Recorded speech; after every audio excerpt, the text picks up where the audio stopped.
They say the tranquility of the forest conceals many secrets. Mine began in a cabin, far from home, a place where silence spoke louder than words, and the boundaries between love, loneliness, and desire blurred in ways I never anticipated.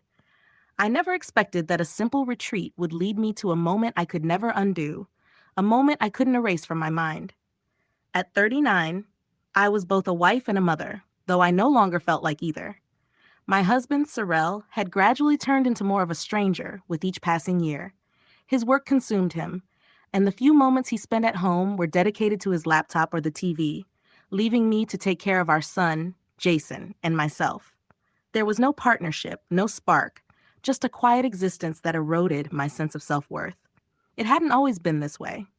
I still remembered the early days of our marriage when Sorrel would surprise me with handwritten notes tucked into my bag or whisk me away on weekends filled with passion and laughter. Those memories seemed like relics from another life, buried beneath the weight of responsibility and neglect. I had tried, oh, how I had tried, to reignite what we once had. Candlelit dinners, new lingerie, heartfelt conversations, all met with indifferent politeness or distracted responses. Over time, I stopped trying. What was the point of reaching out when the person you loved seemed so distant? When Sorrel suggested I take Jason to the family cabin for the weekend, I wasn't surprised. "It'll be good for you too," he said, his eyes glued to his phone. "You haven't spent much time together lately." He even promised he'd join us later, but deep down, I knew he wouldn't. He'd find an excuse, some pressing deadline demanding his attention. Doesn't every woman know that feeling? The hollow ache of loneliness when you realize you're more of an afterthought than a priority?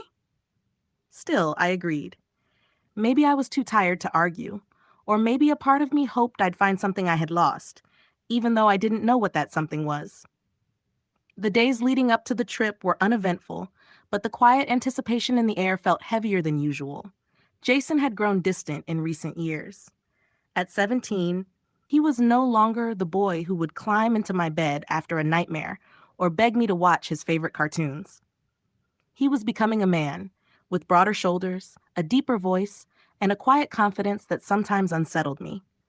I had tried to bridge the gap between us, asking about his friends, his school, his hobbies, but our conversations rarely went beyond short, monosyllabic answers. Friday afternoon arrived quickly, and as we packed the car, I noticed how self-sufficient Jason had become. He moved with purpose, lifting the heavy bags with ease and securing them in the trunk without needing my help. It was a far cry from the awkward teenager who used to trip over his own feet while carrying groceries. I couldn't help but feel a pang of pride mixed with an unspoken sadness. Was this what motherhood was? Watching your child grow into someone you barely recognized? The drive to the cabin was uneventful, but there was an underlying tension I couldn't quite name. I tried making small talk, asking about school, his friends, his weekend plans. "So, are you looking forward to the getaway, a break from school and all that?" I asked, glancing over at him. He shrugged, his eyes fixed on the road ahead.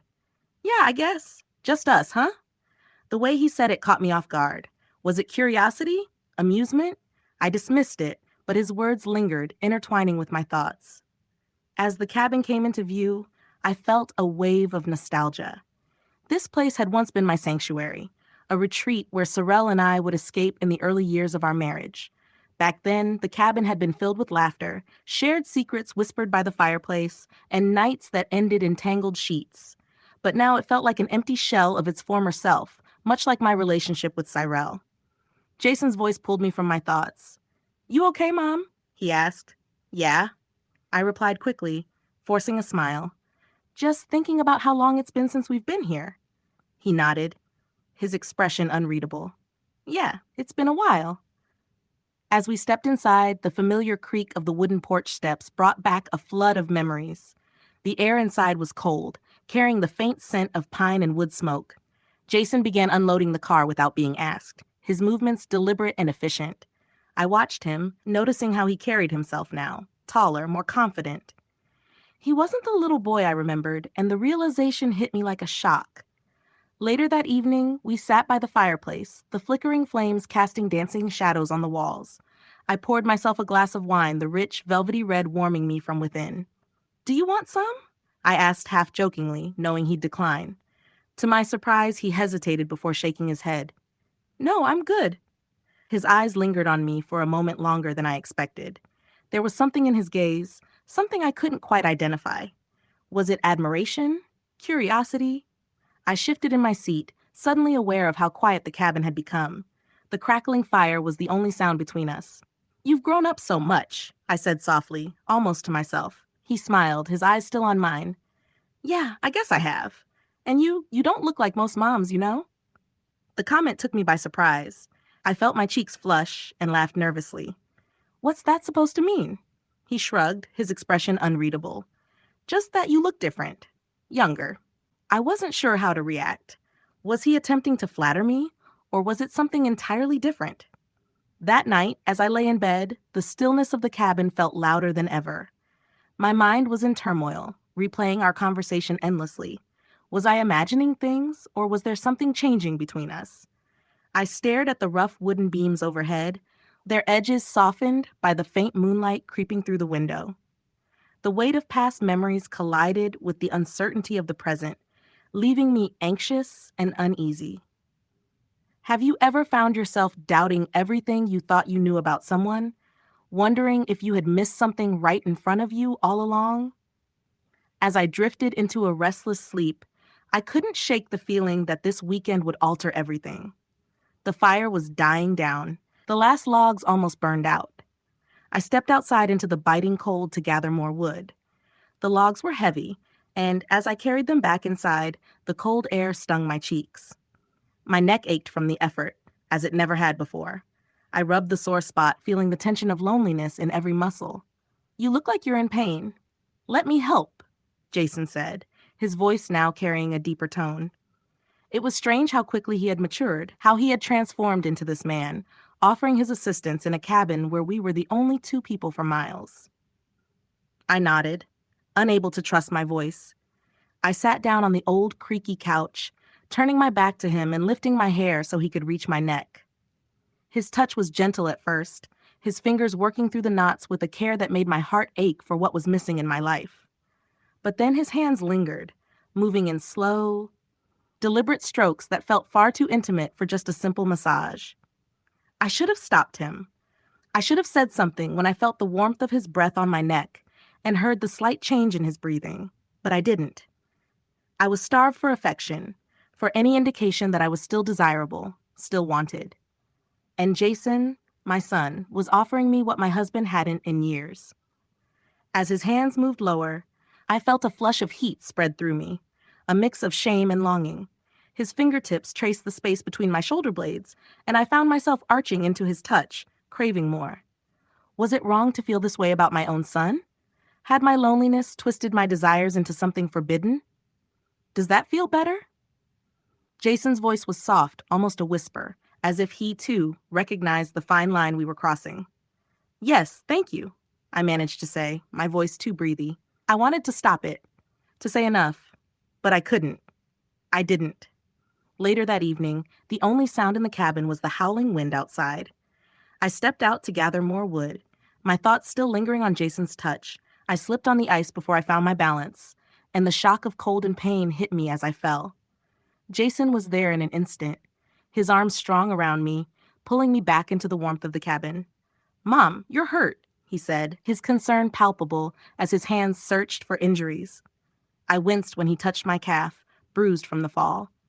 Let me see, he insisted, guiding me back to the couch. His hands were gentle as he massaged the soreness away, but there was something different in his gaze now, a hunger that mirrored my own loneliness. His fingers traced up my calf, and I knew I should stop him, but my body betrayed me, craving the contact. I didn't pull away. Instead, I watched him, watching his gaze shift from my leg to meet my eyes, a silent question hanging between us. Was this just concern, or was it something else, something dangerous? The fire crackled, casting shadows that danced over his face, making him appear older, more mature. In that moment, the cabin felt like a world apart from everything I knew, every rule, every boundary. His touch was no longer just about comfort. It was exploration, claiming. My heart raced, and my breath caught in my throat as his hands moved higher. Was this what I wanted? Was this the touch I had been missing? the connection I had longed for in my cold marriage bed. The cabin had become our little universe, and in it, we were not just mother and son, but two lonely souls drawn to each other by a desperate need for warmth, for touch. The boundaries were fading, and with each stroke of his hands, they dissolved a little more. I realized I was leaning into him, my body responding to his touch in ways it shouldn't. Let me ask you, have you ever felt so desperate for human connection? Have you ever let a line be crossed because you were starved for affection? I awoke to the pale light of dawn streaming through the cabin window. The storm had stopped during the night, leaving behind a perfect blanket of snow covering the world outside. It should have been beautiful, peaceful, even comforting, but all I felt was a deep sense of unease. A knot of unease tightened in my stomach, and I remained still at first, staring blankly at the frosted glass. My thoughts were disorganized, a swirl of incomplete ideas and emotions that I couldn't fully name. The fire in the hearth had long burned out, leaving the room chilly, but I didn't feel the cold. All I could sense was the weight of guilt pressing heavily on my chest. What had occurred the night before? I couldn't allow myself to focus on it, yet the memory hovered just beneath the surface, tormenting me with every stolen glance and unspoken word. It was overwhelming, yet not enough to make sense of everything. The sound of movement behind me broke my spiraling thoughts. Jason was shifting on the sofa bed, the creak of the springs a reminder that we weren't alone. Not truly. I shut my eyes, pretending to still be asleep, hoping to avoid the awkwardness of facing him. But he didn't speak. I heard him get up, his steps quiet as he moved around the cabin. Finally, I forced myself to sit up, wrapping the blanket tightly around my shoulders. When I glanced over, he was standing by the counter, pulling out a skillet and some eggs. "Morning," I said, my voice hoarse. He briefly glanced up, his face unreadable. "Morning," he replied, turning back to what he was doing. The air between us was thick, heavy with all the unspoken things. He didn't look me in the eye, but his movements were slow and deliberate, almost cautious. I couldn't tell if he was avoiding me or if he was just as unsure of how to act as I was. "Making breakfast?" I asked, desperate to fill the silence. "Yeah," he answered simply. "Figured we should eat before packing up."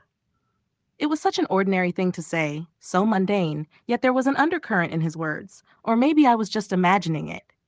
I watched him for a moment, noting the precision with which he cracked the eggs and whisked them, his hands moving with a care that seemed at odds with the tension in the room.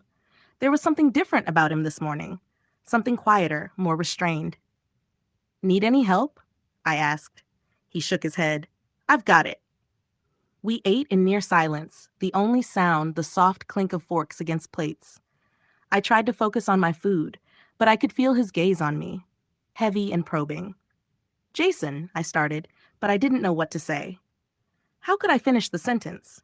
He didn't answer, only gave me a small, almost imperceptible nod before looking away. After breakfast, we started packing. Jason carried the heavier bags to the car with practiced efficiency, while I stayed inside, tidying up and trying to calm my frantic thoughts. What was I supposed to do when Cyril returned? How could I act normal when everything inside me felt anything but? Cyril arrived late in the afternoon, his cheerful voice cutting through the stillness of the cabin. "Looks like the storm didn't keep you too stranded," he said, stomping the snow off his boots as he stepped inside. "Barely," I replied, forcing a smile. "The snow was pretty bad last night." He gave me a quick kiss on the cheek, his usual warmth and charm in full display, but it felt hollow, like a mask I couldn't see past. "How was the cabin? You two survive without Wi-Fi?" He joked, looking between Jason and me. Jason shrugged, his expression neutral. "It was fine. Quiet." Cyril didn't seem to notice the tension between us, or maybe he was just too caught up in his own excitement to care. He began unloading his things, talking animatedly about his recent trip and the plans he had for the week ahead. I tried to focus on his words, to anchor myself in the familiarity of our life together, but it was pointless. I could feel Jason's eyes on me, watching, waiting. Every glance felt like an unspoken question I didn't know how to answer. "Hey, Jason," Cyril said, clapping a hand on his son's shoulder. "Thanks for helping your mom while I was gone. You're a good kid." Jason tensed under his father's touch, his jaw tightening just slightly. "No problem," he said, his voice stiff. Cyril didn't seem to notice, but I did, and it made my chest ache in a way I couldn't explain. That night, as Cyril slept soundly beside me, I lay awake, staring at the ceiling. The room was dark, but my mind was far from quiet. What was I doing? What had I let happen? And more importantly, what was I supposed to do now? The answers didn't come, and I wasn't sure they ever would. Now, looking back, I wish I could say it was a one-time mistake, that we left it all behind in that cabin. But the truth is, that weekend changed everything, and I've been living with the consequences ever since. I need to know, have you ever felt trapped by your own desires? Have you ever looked at someone you shouldn't and wondered, what if? Your thoughts might help me understand if there's a way out of this maze we've found ourselves in.